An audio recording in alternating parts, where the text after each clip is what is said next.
اس نے امام حسین کو خط لکھا تھا، ملا آئیے۔ اس کو پتہ نہیں تھا امام حسین چل پڑے ہیں۔ چلا گیا بزنس کے غرض سے، تجارت کے غرض سے۔ کہتے ہیں واپس آیا کوفے، تجارت میں اس کو بہت نقصان ہوا، سب کچھ گوا کے آیا خالی ہاتھ ہو کے۔ گھر آیا، جیسے گھر کا دروازہ کھلا، اس کی بیوی اور اس کی 4-5 سالہ بیٹی سین میں بیٹھی تھی۔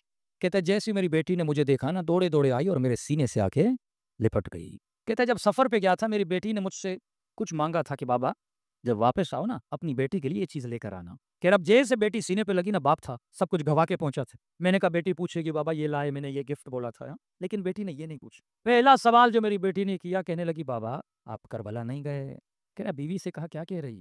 کہنے لگی شوہر کچھ کما کے لائے ہو، اتنے دنوں سے نہیں تھے؟ کہا نہیں زوجا، نقصان ہوا بہت۔ کہا گھر میں کچھ بھی نہیں ہے کھانے کے لیے؟ کہا بیٹی کیا کہہ رہی ہے؟ کیا شہر میں اعلان ہوا ہے کہ کربلا میں ایک باغی آیا ہے، جو بھی اسے مارے گا تلوار کے وزن کے برابر سونا دیا جائے گا؟ کما کر لائے ہو؟ کہا نہیں۔ کہا جلدی جا، گھوڑا اٹھاؤ، جلدی پہنچ، دیر نہ کر۔ پورے کوفے کے لوگ جا رہے ہیں، جنگ ہے۔ اس نے گھوڑا لیا، بے دریغ دوڑاتے دوڑاتے پوچھتے پوچھتے میدان کربلا پہنچا۔ تاریخ لکھتی ہے جس وقت یہ کربلا پہنچا تھا، یہ غالباً عصر عاشور کا وقت تھا۔ اس نے دیکھا میدان کربلا پہ لاشیں بکھری ہوئی ہیں، ایک ہجوم ہے گھوڑے سواروں کا، نیزے برداروں کا، اور اس ہجوم کے بیچ میں ایک شخص تکو تنہا کھڑا ہے۔ کوئی اسے پتھر مارتا ہے، کوئی اسے تیر مارتا ہے، کوئی اسے نیزہ مارتا ہے، کوئی دور سے تلوار مارتا ہے۔ کہتا میں سمجھ گیا یہ دشمن ہے جسے مارنا ہے۔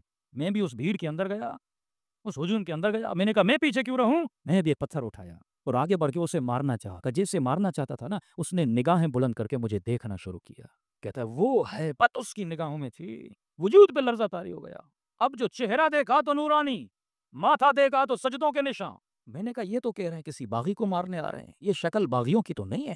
فوراً اپنے عقل کو روشن کیا اور جہالت کے لشکر کو مارا۔